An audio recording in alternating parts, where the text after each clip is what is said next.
बिस्मिल्लाहिर्रहमानिर्रहीम। अस्सलाम वालेकुम नाजरीन, live with doctor Shahid Masood के साथ मैं हूं नायला अली। नाजरीन, वज़ीर आज़म इमरान खान साहब और अफगान सदर अशरफ गनी के दरमियान ताशकंद में एक मुलाकात हुई, जबकि अफगान अमन कॉन्फ्रेंस भी इस्लामाबाद में मुलतवी कर दी गई है। इसके अलावा मरियम नवाज साहिबा ने आज इल्ज़ाम आयद किया है कि नवाज शरीफ साहब को एक साजिश के तहत इक़्तिदार से हटाया गया, उन पर झूठे मुकदमात दर्ज किए गए। इसके अलावा DGISI फैज़ हमीद साहब ने आज कहा है कि अफगानिस्तान से अगर इल्ज़ाम तराशी जारी रही तो हालात बेहतर नहीं हो सकते। इस समेत दिन भर जो अहम मौज़ूआत रहे उन पर बात करेंगे। हमारे साथ स्टूडियो में मौजूद हैं डॉक्टर शाहिद मसूद। अस्सलाम वालेकुम डॉक्टर साहब। वालेकुम जी, आपको भी। डॉक्टर साहब, अफगानिस्तान के मामले में पाकिस्तान ने हमेशा से मीडिएटर का रोल प्ले किया और अमन की बात ही पाकिस्तान करता रहा है, लेकिन उसके बावजूद हम बारहा देख चुके हैं कि इल्ज़ाम तराशी उस पार से होती रही है। क्या समझते हैं कि पाकिस्तान का वज़ीर आज़म इमरान खान साहब का एज ए लीडर क्या रोल होना चाहिए इस मौके पर? देखिए, खान साहब ने तो आज बड़ी वाज़ेह तौर पे बात की वहाँ पे, और मुनासिब अंदाज में उन्होंने जवाब भी दिया। लेकिन बात यह है कि एक तवील खेल है और उसके पहले राउंड का अभी तो उसके खदो खाल ही वाज़ेह नहीं हो रहे कि वो किस रुख पे जाएगा, किस तरह से आगे बढ़ेगा पूरा का पूरा खेल। तो इसलिए बहुत ज़्यादा मेरे ख्याल से हमें प्री मैच्योरली मुख्तलिफ फैसलों तक नहीं पहुंचना चाहिए। ये देखना चाहिए कि आने वाले दिनों में हालात किस रुख पे जाते हैं। लेकिन मैं आपको सिर्फ एक बात बताऊं, और वो ये है कि 3-4 चीज़ें जो मैंने इस दौरान देखी हैं पिछले एक हफ्ते या 7-8 दिन के दौरान। पहली बात तो ये है कि कुछ वाक़यात को आप ज़रा ये नहीं होता ना कि अब एक हो गया सारा सिलसिला, उज़्बेकिस्तान, ताजिकिस्तान, जो है वो कज़ाकिस्तान, यहाँ के दौरे हो गए सारे। पाकिस्तान के अंदर क्या हुआ, क्या, आप ज़रा इसको अब 3-4 चीज़ों को नोट करें। पहली बात तो ये है कि इस दौरान एक बड़ा दहशतगर्दी का वाक़या पेश आया पाकिस्तान में, और वो जो दहशतगर्दी का वाक़या था उसके नतीजे में यहाँ पे बहुत बड़ी तादाद में चाइना के जो काम करने वाले हम यहाँ पे लोग थे वो, और हमारे पाकिस्तान के लोग जो है वो अपनी जानों से गए। और उसके ऊपर पहले ये कहा गया कि जी वो जो है वो गाड़ी गिर गई है नीचे खाई में, क्योंकि वो वाक़या गालिबन ऐसी जगह पे पेश आया कि जहाँ शुरू में समझ नहीं आ रहा था। शायद 2 गाड़ियाँ थीं, एक गाड़ी दरमियान में आई और उस गाड़ी, ये खुदकुश हमला था गालिबन, अभी तक जो बात सामने आ रही है। तो 2 बसेस थीं, तो एक बस नीचे खाई में जाके गिरी और उसके बाद जो है वो उसमें सारे लोग जो है वो जानों से चले गए और धमाका भी हुआ। बाद में जो है वो पहले फ़ौरन ही इस मामले के बाद जो है वो ये बात आई कि जी वो हादसा है जी। लेकिन उसके बाद चाइना के सफारत खाने की तरफ से जो हमने बात की थी, बड़े वाज़ेह अंदाज में ये बात की गई कि ये जो है ये दहशतगर्दी है। और फिर उसके बाद ये भी हुआ कि जी दहशतगर्दी जो है हम मुल्कों के अंदरूनी मामलात में दखल नहीं देते, लेकिन अगर हमारे चाइना के बाशिंदों को किसी मुल्क में निशाना बनाया जाएगा तो उस दहशतगर्दी की हम तहकीकात करेंगे। तो अब इस वक्त जब हम बात कर रहे हैं, कुछ देर पहले चाइना से उनकी इंटेलिजेंस और उनके जो टेक्निकल ऑफिशियल्स की एक आला सतही टीम पाकिस्तान पहुंची है, और कल वो उस इलाके में जाएंगे, दासू के उस इलाके में जहाँ पे ये दहशतगर्दी की कार्रवाई हुई है जी। चाइना अपने तौर पे इसकी तहकीकात कर रहा है। पाकिस्तान की सिक्योरिटी एजेंसीज भी ताउन करेंगी, लेकिन चाइना अपने तौर पे तहकीकात कर रहा है कि उनके शहरियों को किसने निशाना बनाया। पहली बात तो एक ये वाक़या इस दौरान पेश आया।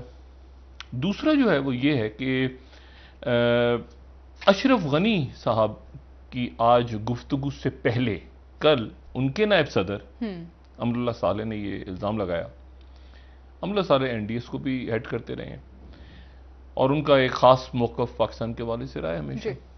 उन्होंने कहा कि जी ये स्पिन बुलदक के इलाके में जो है वो पाकिस्तान की तरफ से कहा गया कि अगर आप यहाँ अफगान तालिबान के ख़िलाफ़ कार्रवाई करेंगे तो उसकी हम आपको इजाज़त नहीं देंगे, फ़ज़ाई कार्रवाई की, और हमारे फ़ज़ाई उसको पाकिस्तान की तरफ से उस इल्ज़ाम को मुस्तरद कर दिया गया। इसी दौरान इमरान खान साहब जो है वो ज़ाहिर है कि एक बहुत अहम इजलास था, बहुत अहम मीटिंग थी, तो ये वहाँ पे पहुँचे। इनके साथ 100 से ज़्यादा, इन्होंने खुद अपनी तकरीर में कहा, बड़ी तादाद में कारोबारी शख्सियात थी और काबीना भी बहुत, तकरीबन सारी काबीना थी।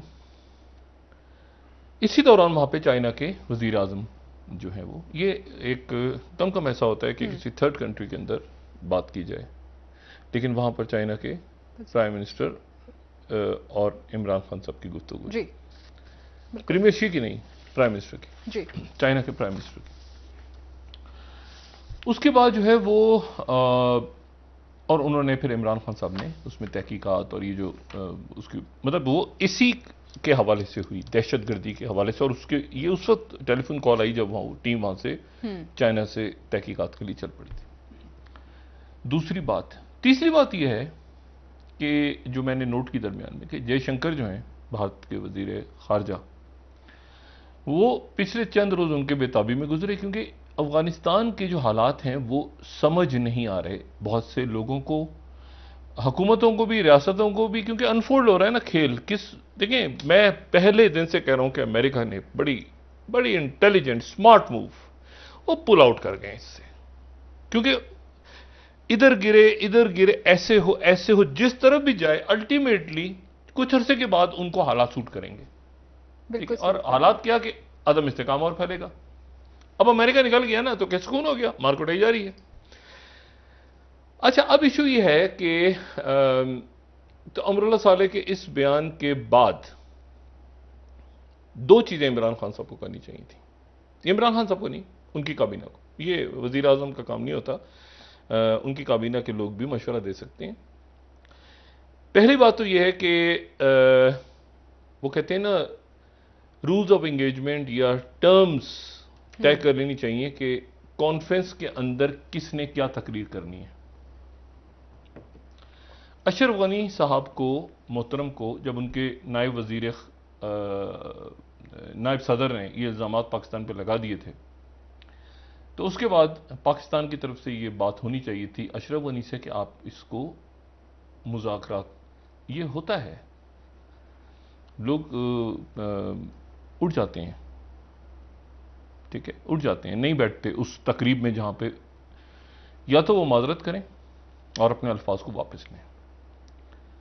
ये होना चाहिए था मेरे ख्याल से। खान साहब ने जवाब बराबर दिया, लेकिन थोड़ा सा एक हाथ और आगे जाना चाहिए था। और अशरफ गनी साहब ने जो इल्जाम लगाए, उन्होंने कहा कि 1000 से ज्यादा लोग दाखिल हो रहे हैं और पाकिस्तान में। इमरान खान साहब ने उस पर वजाहत की कि जी पाकिस्तान अमन के लिए एक किरदार अदा कर। इमरान खान साहब को कंप्लीट चार्जशीट कर देना चाहिए था अशरफ गनी को कि तुम हो कौन, तुम्हें कौन दुनिया में मानता है। ठीक है, अशरफ गनी साहब कह रहे हैं कि जी मैं उसमें अमन कॉन्फ्रेंस कराना चाह रहा हूं, लेकिन अमन कॉन्फ्रेंस में लोग नहीं जाएंगे। आप कौन है भाई? आपके बारे में सेक्रेटरी ब्लिंकन ने कहा है कि आप अपने उहदे से इस्तीफा दे दें और एक केयरटेकर गवर्नमेंट बनाए। जी अच्छा, आप रशिया का दौरा कर रहे हैं तो रशिया आपको मान रहा है सदर? आप इंडिया का दौरा कर सकते हैं इस वक्त? मतलब आपको कोई, मतलब बात यह है कि वहां पर एक तो वो प्लेटफॉर्म मिल गया उनको बतौर सदर, उसके बाद जो है उन्होंने एक लंबी चौड़ी तकरीर, इमरान खान साहब ने जवाब दे दिया। मेरा ख्याल ये है कि इससे ज्यादा सख्त जवाब और चार्जशीट कर देना चाहिए था। और ये उसके बाद 1-on-1 मीटिंग तो बनती ही नहीं थी। ये जो आपस में बैठे हैं ना, ये बनता ही नहीं था। उसके बाद बैठना बिल्कुल नहीं बनता था। ठीक कि दोनों, मेरी जाती राय है, लेकिन जितना हमने थोड़ा बहुत देखा और समझा, उसके बाद उस मुलाकात का जो वफूद की सतह पे हुई है, इनको बाइकआउट करना चाहिए था स्ट्रेट अवे। और उज़्बेक सदर हैं वहां पे, उनके मेहमान के तौर पे हम गए हैं पाकिस्तान। उज़्बेकिस्तान बरादर मुल्क है हमारा। अशरफ गनी कौन होता है? तो अशरफ गनी साहब के साथ अगर इतनी तलखी थी तो फिर अशरफ गनी के साथ मिलने की जरूरत नहीं थी हमें। हमने उसमें क्या कि अशरफ गनी की क्या मुआहिदा साइन है और क्या? वहां तो एक टर्मोइल है अफगानिस्तान में, जिसमें पाकिस्तान समेत तमाम दुनिया जा रही है कि किसी तरह सुकून आ जाए। तो मेरा ख्याल से उस वफूद की सतह की मुलाकात की जरूरत नहीं थी, उसका बाइकआउट कर देना चाहिए था इमरान खान साहब को, क्लैरिटी के साथ चार्जशीट करके। ठीक है, क्योंकि मेहमान आप उज़्बेकिस्तान के हैं। ये वफूद एक अलग से कॉर्नर साइड मीटिंग थी। इस मीटिंग को हैसियत के वहां जो लोग बैठे हुए थे उनकी, अफगानिस्तान की तरफ से कोई नुमाइंदे तो नहीं है वो। दूसरी बात, तीसरी बात यह है कि जयशंकर जो हैं भारतीय वजीर खारजा, उनको भी मतलब उनको स्पेस नहीं मिली दरमियान में। उनकी भी मुलाकात हुई अशरफ गनी साहब से, उनकी भी मुलाकात हुई चाइना के वजीर खारजा के साथ, उनकी भी मुलाकात, ईरान भी गए वो, तालिबान के साथ भी राब्ते की कोशिश हुई, कतर के साथ भी हुई, मॉस्को के साथ भी, उनकी बात भी नहीं बनी। यानी खेल जो है अभी वो कहीं दरमियान में अटक गया है, अटका हुआ है। शुरू अभी तो ये बढ़ेगा, अभी तो ये बढ़ेगा। इसलिए मैं कह रहा हूं कि सब जो है जरा अपनी अपनी प्री पोजिशनिंग कर लें पहले कि हमने कहां पे किससे क्या बात करनी है। ठीक है, मतलब है कि ईंट का जवाब हमने पत्थर से देना है या फूलों से देना है? फूलों से देने का ऑप्शन है? नहीं, फूलों से काफी दे लिया। मतलब तकरीर ही हो रही है, हमने कौन सा खुदा ना खास्ता कोई जंग हो रही है उनके साथ, हमारी जंग हो गई है अफगानिस्तान, भाई हमारा ब्रदर मुल्क है, लेकिन कम से कम ये जवाबी में तो देखिए हमने तो तकरीर नहीं दिखाई ना अशरफ गनी की। बस अशरफ गनी की तकरीर जो है वो हमने नहीं दिखाई, उसको वो वफूद की मीटिंग कैंसिल, और ये खबर बननी चाहिए कि इमरान खान ने जो इनकार कर दिया मुलाकात अशरफ गनी से मिलने से इनकार कर दिया, उसके नायब सदर और उसके इल्जामात के बाद, उसकी गुफ्तगू के, पाकिस्तान पे बेबुनियाद इल्जामात के बाद वजीर आजम पाकिस्तान ने इनकार कर दिया अशरफ गनी के साथ बैठने से। दूसरी बात ये, और उसकी वजह बनती थी ना, मतलब ऐसे ही नहीं कि हम अमन के लिए बात करें, ये तो नहीं कि जिसको जो इधर चलता फिरता हर कोई इधर से घूमते घामते वो एक बकबक करके निकल जाए। अभी आपने जवाब भी तो देना होता है। दूसरी बात ये, तीसरी बात जो इंडिया पे मैं आ रहा हूं, उनको स्पेस नहीं मिली। अच्छा, उनको स्पेस इसलिए नहीं मिली कि वो रशिया गए, रशिया से वो चले गए जॉर्जिया। अब उनकी तरफ से एक नया प्रपोजल जा रहा है कहीं, और वो प्रपोजल ये है कि चाइना हमारे साथ आ जाए, चाइना हमारे साथ आ जाए। इंडिया की तरफ से ये भी बात हो रही है कि चाइना हमारे साथ आ जाए, क्योंकि देखिए असल बात ये है कि जब तक चाइना और रशिया एक साथ है ना, तो ये कहानी पक नहीं रही। किसी तरह से पहली सर जंग की तरह रशिया और चाइना अलग हो जाएं तो फिर इस खेल के अंदर जो है ना मजीद तड़का लगे। तो चाइना के बारे में इंडिया के जो जरा अबलाग हैं और वहां के लोग हैं, वो ये एक प्रपोजल लेकर आगे मूव कर रहे हैं, और सफारतकार कि जी चाइना और इंडिया की दोस्ती बनती है। उसकी वजह यह है कि जो फौजी इत्तेहाद है वो तो यहां पे रूस अपनी फौजें बिठा रहे हैं ताजिकिस्तान में और उज्बेकिस्तान में और यहां और वहां सारा, तो और आपका जो है आपकी तो सरमायाकारी है चाइना की। तो चाइना और इंडिया को साथ मिलके रूस के खिलाफ, यानी पहले रूस के पास गए, चाइना के बारे में लगाए, मुझे चाइना से बात हो रही है कि जी आप रूस के खिलाफ हमारे, तो ये एक गड़बड़ घोटाला चल रहा है। तो दो बातें तो ये हो गई। 5 तारीख को और 5 तारीख से पहले भी वाकयात होंगे यकीनन, लेकिन 5 तारीख को यानी आज से 18-19 दिन रह गए। 18-19 दिन के बाद इस पूरे खत्ते में एक बड़ी तब्दीली और आने वाली है। अच्छा, ठीक। और वो आ रही है 5 अगस्त को इब्राहिम रईसी ईरान के नए सदर अपने ओहदे का हलफ उठा लेंगे, 5 अगस्त। और जब हलफ उठाएंगे वो, तो उसके बाद वो गालिबन हालिया ईरानी तारीख में आप समझें कि आयतुल्लाह खुमैनी या आयतुल्लाह खामिनाई, उनके बाद ये मजबूत तरीन सदर होंगे। वो जाहिर है उनकी शख्सियात, उनके ओहदे मुख्तलिफ, लेकिन मैं बता रहा हूं कि इंतहाई मजबूत शख्सियत के तौर पे इब्राहिम रईसी आएंगे हलफ बर्दारी, और ये देखना है कि उनकी तकरीब में कौन कौन जाता है या वो किस किसको बुलाते हैं। अच्छा, तो 2-3 बातें ये हो गई। फिर उसके बाद इसमें अगर कहीं दूर से किसी तीसरी यानी किसी तीसरी रियासत की इन्वॉल्वमेंट निकल आई, ये जो चाइनीज का कत्ल हुआ है पाकिस्तान की सरजमीन पे, कोई तीसरा मुल्क निकलाया, नजला जो है वो इंडिया पे गिरेगा। बिल्कुल ठीक है, क्योंकि वो यकीनन जो भी मुल्क होगा वो इंडिया का इत्तेहादी होगा। इंडिया खुद ना भी हो, इत्तेहादी तो होगा। BRI और ये सारा खेल पूरा जो चल रहा है खत्ते के अंदर।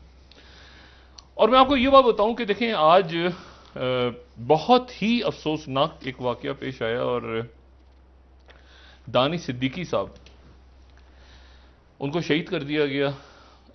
एक बड़े मुमताज भारत के सहाफ़ी और अपनी ड्यूटीज सर अंजाम दे रहे थे, और इनको डिटेल्स तो नहीं आई, लेकिन कंधार में बयान हो रहा है कि कंधार में इनको जब जो है गोलियों का निशाना बनाया गया। तो दानिश सिद्दीकी साहब को अल्लाह ताला उनके दर्जात बुलंद करे। और ये पहला वाकया ऐसा पेश आया है जिसमें जो है वो कोई आप समझें कि किसी सिविलियंस के बहुत सारे मारे जा रहे हैं, लेकिन सहाफ़ी जो है और वो भी ऐसा सहाफ़ी की जो राइटर्स का और एक दुनिया के लेवल पे जिसने अपना नाम बनाया हो, नौजवान शख्सियत, तो उसको वहाँ पे शहीद कर दिया गया है। तो हमारी मुकम्मल दुआएं भी हैं और बस अल्लाह ताला अपना करम करे। दो तीन बातें ये हो गई। तो अब अच्छा, ईरान, ठीक है, ईरान का क्या रोल है? ईरान का बहुत बड़ा रोल है खत्ते में, ये जिम्मे ईरान भी खामोश है, लेकिन ईरान का बहुत बड़ा स्टेक है, इसलिए कि ईरान इस खत्ते के अंदर एक बहुत बड़ी कुव्वत है। अफगानिस्तान के अंदर तालिबान समेत शुमाली इत्तेहाद के तमाम तर रहनुमाओं के साथ ईरान राब्ते में है। तो दूसरी बात ये बड़ी अहम है। तीसरी बात यह है कि टर्की दरमियान में से निकला है, और यह एक सवाल अपनी जगह मौजूद है कि टर्की को किसने निकाला है दरमियान में से। टर्की जो है प्रेसिडेंट उर्दगन की प्रेसिडेंट बाइडेन के साथ मुलाकात में यह तय हो गया था, और टर्की मौजूद है 20 सालों से अफगानिस्तान में, और वो कम्बैट मिशंस पे नहीं है, वो पीस कीपर्स के तौर पे है। तो कौन से मुल्क या कौन से ऐसी शख्सियात हैं जिन्होंने कहा कि टर्की नहीं, और तालिबान भी जाहिर है कि टर्की नहीं, बल्कि वो अच्छा, इमरान खान साहब यहां आ रहे हैं, और वो जो अमन कॉन्फ्रेंस थी 3 रोजा वो मुलतवी हो गई है। और वो मुलतवी क्या कहा गया है कि जो अशरफ गनी साहब के कहने पे हो। अशरफ गनी कौन है? वही जिसने सुबह फूल झाड़े, उसके कहने पे मुलतवी, हमारे सरकारी जराए कह रहे हैं। अच्छा, अजीबो गरीब बात है भाई, उन्होंने मुलतवी की है, उन्हीं के कहने में मुलतवी। वो है कौन? ओ भाई, वो तो ये देखें, वो तो ना 3 में ना 13 में, तो ऐसे डामाडोल हो रहे हैं अशरफ गनी हुकूमत। और खास तौर पे जो पाकिस्तान के बारे में उन्होंने देखें अमरुल्लाह साले वगैरह बात का, अशरफ गनी ने इस तरह बात नहीं की पहले कभी, कि वो एक बड़ी कॉन्फ्रेंस के अंदर इस तरह की गुफ्तगू करें। अच्छा, ये सारी जो शख्सियात हैं ये सारे के सारे चले गए हैं दोहा, और दोहा के अंदर अफगान हुकूमत के लोग भी अब्दुल्ला उनकी नुमाइंदगी कर रहे हैं। हामिद करजई के बारे में मेरे पास कंफर्म इतलात नहीं है कि क्या हामिद करजई दोहा गए हैं या हामिद करजई को रोक लिया गया अफगानिस्तान में, वो रुक गए हैं अभी। हामिद करजई जो हैं वो उनका बड़ा अहम रोल है। वो सारे के सारे इस वक्त जो स्टेक होल्डर्स हैं तकरीबन उनके साथ उनके राब्ते अच्छे हैं। वाशिंगटन उनको डंप कर चुका है, लेकिन वाशिंगटन में उनको पसंद की नजर से नहीं देखा जाता, पता नहीं क्या वजह। लॉबी होगी उनकी स्ट्रांग, लेकिन अभी जो करंट लोग जो मौजूद शख्सियात हैं वो हामिद करजई को ज्यादा पसंद नहीं करते। वजूहत हैं, वो मैं इसमें नहीं बयान करना चाह रहा, लेकिन बहरहाल तो हामिद करजई साहब जो है, लेकिन वो भी गेम के अंदर है ना कहीं ना कहीं। भाई आगे उन्होंने सदर बनना है, क्या करना है, सदर तो रह चुके इतने से, आगे क्या करना है। ये कई लोग जो शुमाली इत्तेहाद के उनकी कैबिनेट में रहे हैं, ठीक है। अच्छा, उसके बाद जो है तो ये अब एक इंटरेस्टिंग पिक्चर बन रही है कि जो शुमाली इलाके हैं तालिबान ने वहां पर जो कब्जा किया है, तो उन शुमाली इलाकों में कब्जे में एक बात जो है वो बड़ी अहम है, और वो ये है कि उन इलाकों में कब्जा तो कर लिया, लेकिन वहां पर जो जिन इलाकों में कब्जा किया है शुमाली इलाके हैं ना, यानी नॉर्दर्न अलायंस के इलाके हैं, तो नॉर्दर्न अलायंस के बहुत ज्यादा लोग इस वक्त अमन प्रोसेस का हिस्सा भी हैं। अच्छा, और उनका जो वो कहते हैं ना टेका होना या अपने इलाके के अंदर, वो उनको ये बात बिल्कुल पसंद नहीं है कि उनके इलाके में शहर तो अपनी जगह मौजूद हैं, लेकिन ये कि सूबा अगर बल्ख में या हिरात में या बदख्शां में उन इलाकों में जो नॉर्दर्न अलायंस के इलाके हैं और वॉरलॉर्ड्स हैं, उनका तो चलता ही इसके ऊपर है कि हमारा इलाका है। उनके इलाके में तालिबान अगर आ जाते हैं और ताजिक सरहद क्रॉस करके उनको जाना पड़ता है ताजिकिस्तान, तो ये बात फिर खराब बनती है ताजिक सरदारों के लिए या ताजिक रहनुमाओं के लिए। ऐसे ही है ना कि भाई आप हैं तो ताजिक, लेकिन आप जो हैं वो क्या कर रहे हैं। तो सबसे ज्यादा जो ताजिकिस्तान के बॉर्डर पे तालिबान के कब्जे का दबाव आया है वो आया है डॉक्टर अब्दुल्ला पे। और उसकी वजूहात क्या है डॉक्टर साहब? वो ताजिक हैं।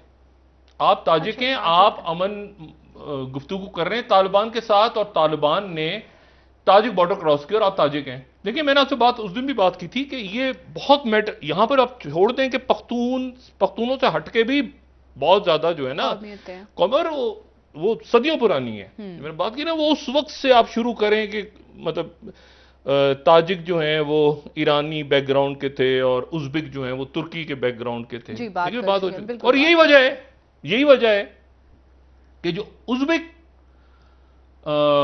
सरदार हैं बड़े, यानी जनरल रशीद दोस्तम, वो इस वक्त तुर्की में हैं।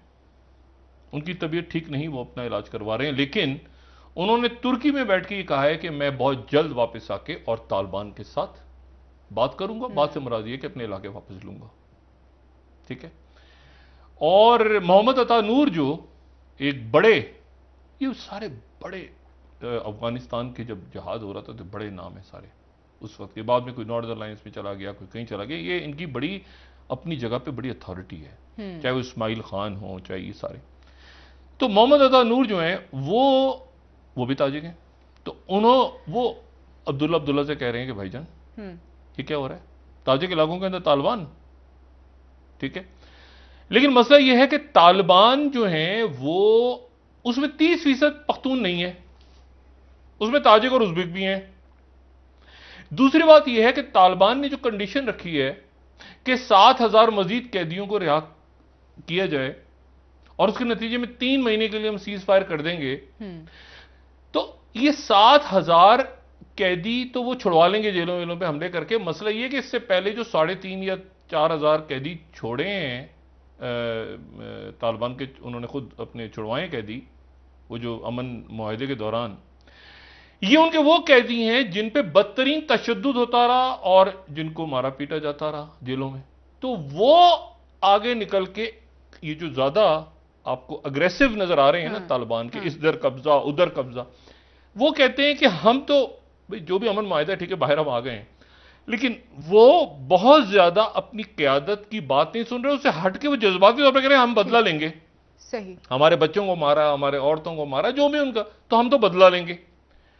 अब जनाब अब इसमें एक तो बंदा है नहीं, कबायली माशरा है ना, कि मैं कहूं यहां पर बैठ के कि जी मैं माफी का ऐलान करता हूं, तो मैं ऐसे तो नहीं होगा। वो मैं माफी का ऐलान करूंगा और बगैर या तो लोया जरगा बैठे अफगानिस्तान में वो मामला हल करे, ये पीस टॉक ऐसे ही लोया जरगा बैठे, सब बैठे और फिर ये बात आगे चले। और सेक्रेटरी ब्लिंकन का फॉर्मूला गलत नहीं था कि यूनाइटेड नेशंस के अंडर ही बैठ सकता है ना, और कौन किसके अंडर बैठ के। और लेकिन उस मरहले से पहले ही ये बात खराब हो गई सारी तुर्की वाली। अच्छा, अब यहां पर जो है ना खेल ये हो गया है पेचीदा, क्योंकि इंडिया जो है, इंडिया मिसरीड कर रहा है पूरी सिचुएशन को। पाकिस्तान भी बतौर रियासत शायद सही तरह से रीड नहीं कर पा रहा।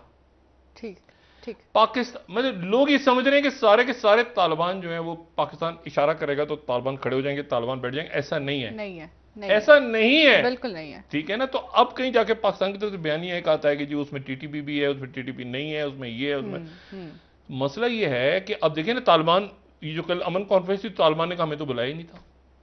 तो भाई मसला अच्छा, अब तो मेरा जो पॉइंट ऑफ व्यू है वो ये है कि मतलब हम तो चले मिसरीड इस सूरत में करेंगे ना कि वहां अफगानिस्तान को हम देखें कि अफगानिस्तान के अंदर कौन सा प्लेयर है, कौन सा प्लेयर नहीं है, और सेंट्रल एशिया और यहां पे सारा क्या हो रहा है। लेकिन इंडिया के स्टेक्स बहुत हैं, क्योंकि इंडिया पंचिंग बैग है ना बीच में। मतलब इधर को जुआ इसको मारो, उधर को जुआ ऐसे करो। लेकिन डॉक्टर साहब कहा जा रहा है कि भारत भी तो डबल गेम कर रहा है ना। मैं आपको एक बात बताइए, देखें एक यहां सबसे जो अफसोस है मुझे जिस बात का, और मैं आप यकीन करें कि ये सब जो मैं बार बार कई दफा मैंने इस प्रोग्राम में भी बात की, और मैं उसके अलावा ये बात कई फोरम से पहले कह चुका हूं, मैं बात दोबारा कह रहा हूं कि सबसे अच्छा फोरम था, अगर कोई सबसे अच्छा फोरम था तो वो था सार्क। अच्छा, इन्होंने क्या किया है कि सार्क को खत्म करके और एक अलग इन्होंने फोरम बनाने की कोशिश की है, और उसका नाम इन्होंने रखा है, ये फोरम तो बड़ा पुराना है, 1997 से काम कर रहा है, ये मुर्दा घोड़ा है, इसमें कुछ जान है नहीं। ये है, इसका नाम है बिम्स्टेक। कैसा स्टाइलिश सा नाम है, बिम्स्टेक। ये है bay of Bengal initiative for multi sectoral technical and economic corporation. ये थाईलैंड में बना था 1997 में। अच्छा, ठीक। 1997 में, 23 साल पहले, 23-24 साल पहले, बिम्स्टेक।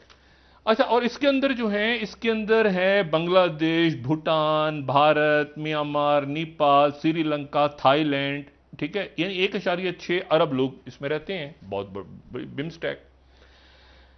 लेकिन इस बिम्स्टेक के अंदर जो है वो इन्होंने, यानी आप ये देखें ना कि बांग्लादेश, भूटान, इंडिया, नेपाल, श्रीलंका, ये तो सार्क के मुल्क हो गए, ठीक है, पाकिस्तान इसमें नहीं है।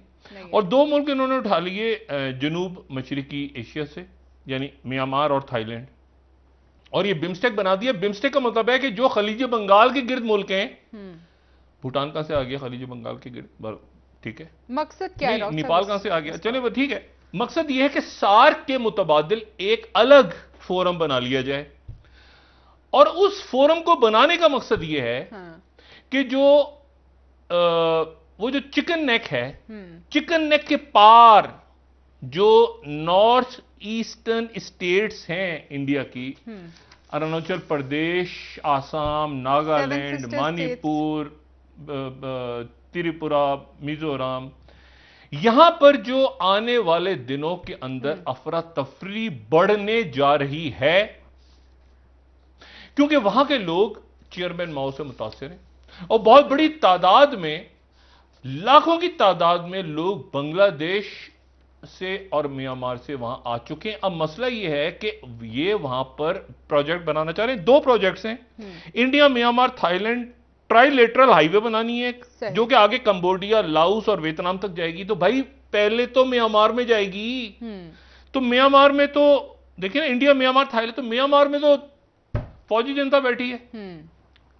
तो एक तो हो गया दबड़दूत इनका पहला प्रोजेक्ट, और दूसरा जो प्रोजेक्ट है Kaladan multi modal project 1 billion का, ठीक है।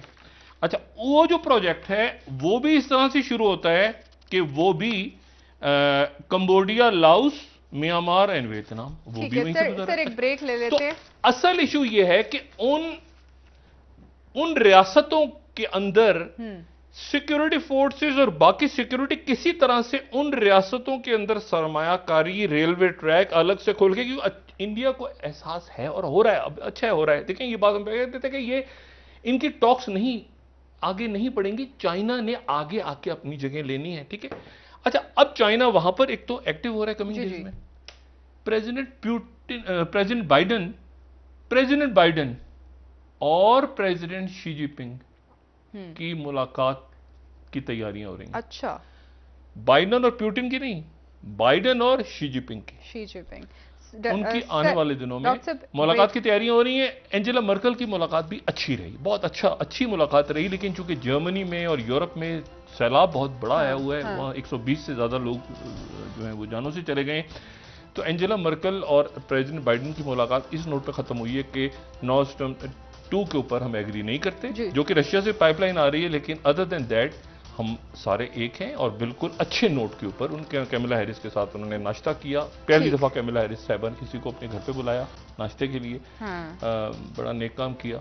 और उसके बाद प्रेसिडेंट बाइडेन से वापस आके आपसे बात करेंगे। नाज़रीन, एक ब्रेक हमारे साथ रही है। कल इमरान खान कश्मीर जा रहे हैं और आसफा भुट्टो भी जा रही हैं। बिल्कुल ऐसे इंतखाबी मुहिम पर आपसे बात करेंगे। नाज़रीन, एक ब्रेक हमारे साथ रही।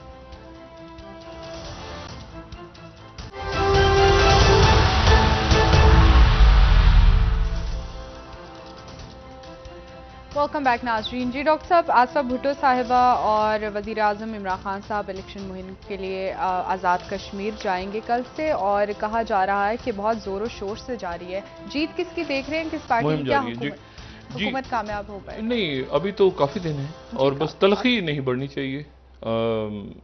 और जो जाहिर है कि आने वाले दिन जो हैं, कल आप देखें ना कि ये जो तासू डैम का वाक़या हुआ है जी, मतलब इस पे बहुत सारे सवाल उठे हैं, और मेरा ख्याल है हमारी इस्टेब्लिशमेंट के लिए भी बड़े चैलेंजिंग, बड़े शहादतें बहुत हो रही हैं जवानों की।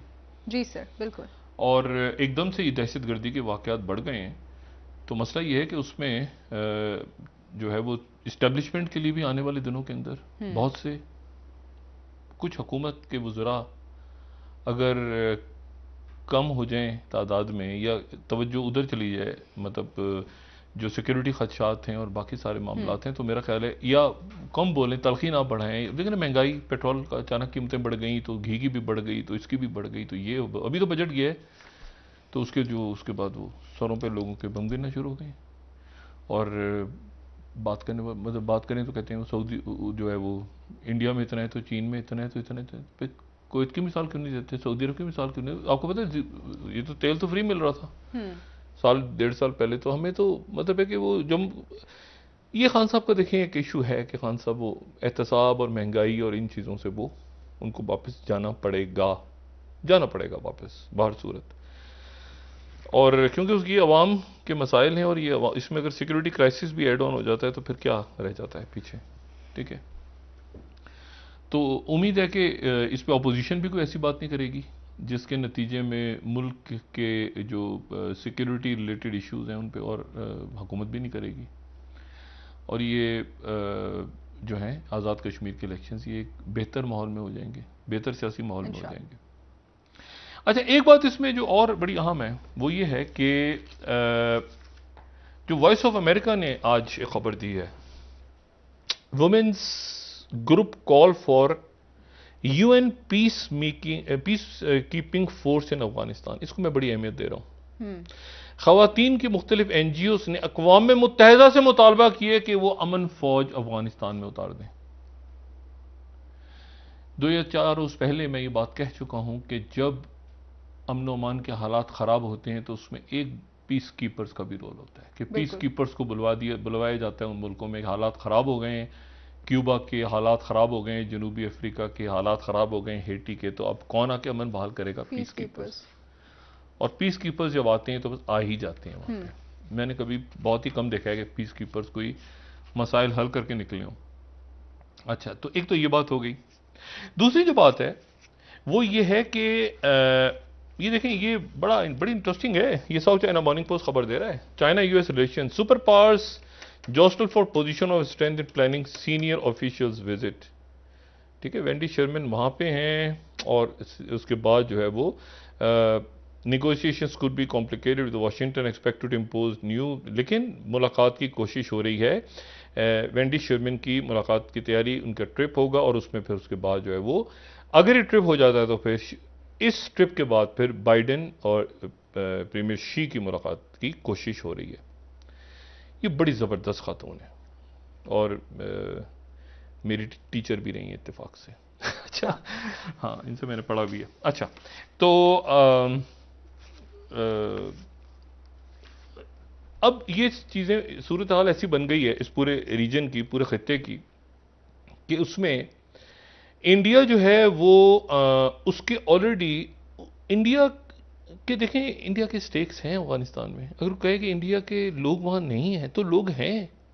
अशरफ गनी, अमरुल्लाह साले, नॉर्दर्न अलायंस, ये बहुत से लोग इंडिया के साथ थे इस वक्त, लेकिन चूंकि अमेरिका नहीं है तो और रशिया और चाइना बैठ गए आके, और ये सेंट्रल एशियन स्टेट्स सवाल ही पैदा नहीं होता कि रशिया और चाइना के अगेंस्ट हैं। और मैं आपको, और आज फिर दोबारा देखिए, आज दोबारा जो बात हुई है वो दोबारा ये बात हुई है कि वहां पर जो तास हैं वो फिर उसमें लेवरोव, जो सर्जेई लेवरोव हैं, उन्होंने फिर दोबारा बात की है कि Lavrov lauds Russian Chinese ties and relations have reached unprecedented heights. उनको पता है कि ये आपस में जो है गड़बड़ घोटाला करने की कोशिश होगी और ये गड़बड़ घोटाला। अच्छा हिंदू, ये जो मैंने बात की थी ना कुछ अर्से पहले, ये जो इनका पहला इजलास हुआ था ना बिम्स्टेक, तो उस वक्त हिंदू की ये खबर थी जिसको मैं अब इन मौजूदा हालात में दोबारा हाईलाइट करूं कि BIMSTEC emerged at a promising regional grouping.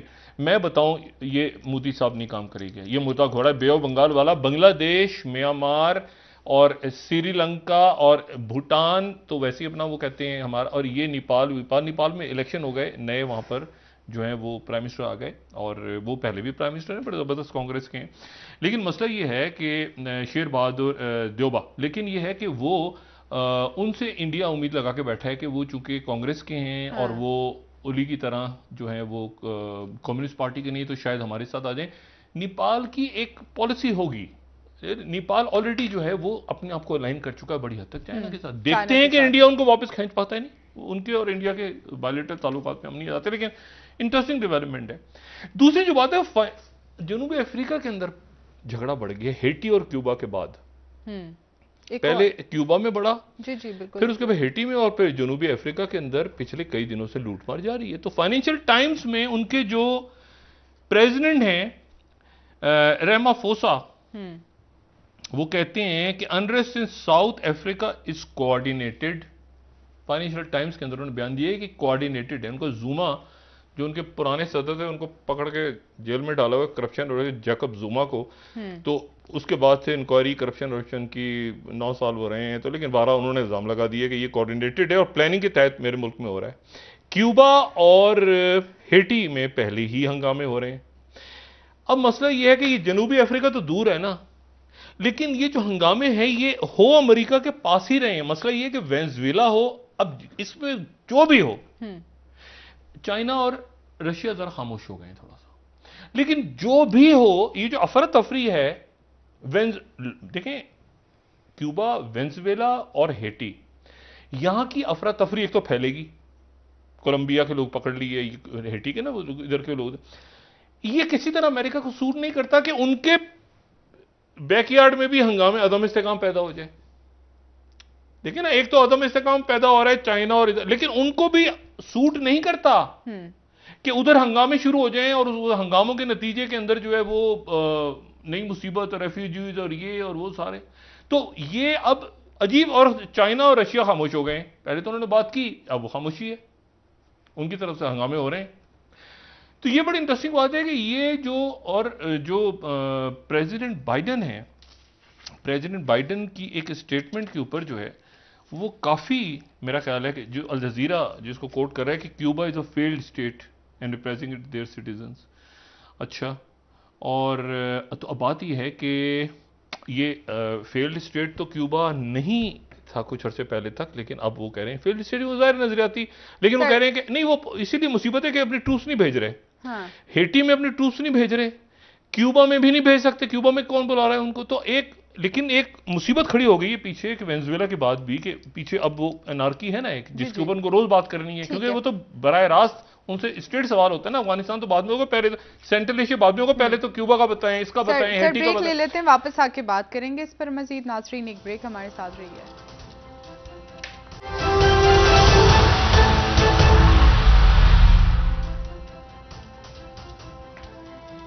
Welcome back नाज़रीन। जी डॉक्टर साहब, मरियम नवाज साहिबा ने आज इल्ज़ाम आयद किया है कि नवाज शरीफ साहब को एक साजिश के तहत इक़्तिदार से हटाया गया। ये तो पहले दिन से उनका यही पॉइंट ऑफ व्यू है। वॉल स्ट्रीट जर्नल ने बहुत स्पेशल रिपोर्ट शाये की है, और वो ये कह रहे हैं कि रशिया, चाइना नहीं, Russia emerges as key backer of Myanmar military post कू।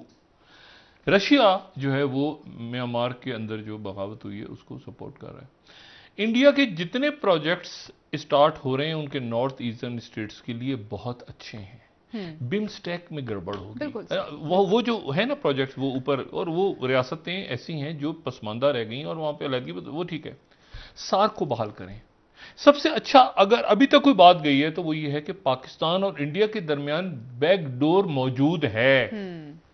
ठीक है, बैकडोर मौजूद है। इमरान खान साहब ने भी एक नपतौला सा जवाब दिया कि जी वो बीच में वो आ गए, आरएसएस की थ्योरी आ गई, वरना ताल्लुकात तो अच्छे चलने थे। जयशंकर ने भी अपनी स्पीच में पाकिस्तान का नाम नहीं लिया, इशारा किया सिर्फ। तो बात यह है कि वो ये, क्योंकि बीच में अगर गलत फहमियां पैदा हो गई इन मुल्कों के दरमियान, तो अब देखें ना, वहां पे मिले हैं ना दुशंबे में सारे, तो इसी तरह ताशकंद में, तो ये कहीं ना कहीं बैकडोर रहना चाहिए। अफगानिस्तान के अंदर जो अगला स्टेप है और इस खत्ते में जो अगला स्टेप है, वहां छोटी छोटी नन्ही नन्ही ब्लैक स्वान्स तैरती हुई नजर आएंगी कि अनएक्सपेक्टेड वाकयात, जैसे कि चाइना वाला वाकया हुआ, जैसे कि अब अगले स्टेज के ऊपर खुदा ना खास्ता दहशतगर्दी और मामला, देखिए उसमें अपने अवाम को सुकून से रखना बहुत जरूरी है। इंडिया भी अफगानिस्तान के अंदर ये कत्ल गारत, इसको ये जो है, मुझे नहीं पता कि वो 7,000 कह दी, लेकिन अगर सीज फायर दोबारा हो जाए कुछ अरसे के लिए, तालिबान सीज फायर का ऐलान कर दें किसी भी मतलब ये नहीं कि कैदी छोड़ने पे और किसी रिक्वेस्ट लोग करें सारे उनसे कह सीज फायर करके अमन माहदे को आगे बढ़ाते हैं, तो उसके नतीजे में जो है वो मेरे ख्याल से मामला बेहतर हो सकते हैं। लेकिन ये है कि ये अदरवाइज तो ये पूरा का पूरा जो खित्ता है वहां पर ये पहला राउंड जिसका आगाज हुआ है और जो कि सफारती सतह पे ऊपर बात हो रही है और नीचे ये देखें ना किल चेन की तरफ जा रहा है, ये एनिमीज किल चेन की तरफ जाते हैं। किल चेन होता है फोर एफ्स, 4 दफा F, find the enemy, fix the enemy, fight the enemy और फिनिश द एनिमी। ठीक है ना, ये सेकेंड वर्ल्ड वॉर के अंदर जो अमेरिकन का जो फॉर्मूला था। तो बात यह है कि अब उसमें कि बिल्कुल जब जंग छिड़ती है ना तो फिनिश तक जाती है, वो फिक्स और फिनिश, वो ये नहीं होता दरमियान में छोड़ दें तो फिर दोबारा वो नहीं। अब ये यहां पे शुरू हुई है, सुपर पावर्स का गेम है। ठीक है, सुपर पावर्स हैं, 2 होंगी, 3 होंगी, मल्टीपोलर होगी, बाइपोलर होगी, क्या होगी आगे, लेकिन एक खेल ऐसा जो आगे कई सालों तक, तो शुरू में उसकी जो प्री पोजीशनिंग और पोजीशनिंग है वो बहुत इंपॉर्टेंट है कि रियासतें अगले चंद दिनों के अंदर बड़ी क्लैरिटी के साथ कोई ना कोई रुख इख्तियार करती नजर आएंगी। टर्की को भी हम एक्सक्लूड नहीं कर सकते। जी सर, टर्की भी आएगा, टर्की भी है, ईरान भी है, इंडिया भी है, अभी अरब ममालिक ने भी आना है। साद हरेरी रिजाइन कर गए और वहां पे उनकी जगह जो अब वैक्यूम पैदा हो गया लिबनान में, फ्रांस की दोबारा जगह बन गई है। लेकिन बात यह है कि ये मैंने आपसे कहा ना कि ये अभी शुरू हुआ है, शुरुआत बहुत बहुत शुक्रिया सर। गुफ्तगू में नरमी, कहीं गलत बयान को वो फिर पीछे जो है ना को खराब कर मामलात को, जैसे कि इंडिया गलत रीड कर रहा है चाइना को। बहुत शुक्रिया डॉक्टर साहब। नाज़रीन, प्रोग्राम का वक्त खत्म हुआ, को भी कल इंशाल्लाह दोबारा आपसे मुलाकात होगी। मुझे नाइला अली को इजाजत दीजिए, अल्लाह हाफिज। अपने दोस्तों रिश्तेदारों गिरदोनवा के लोगों का सब ख्याल रखिएगा, अल्लाह हाफिज।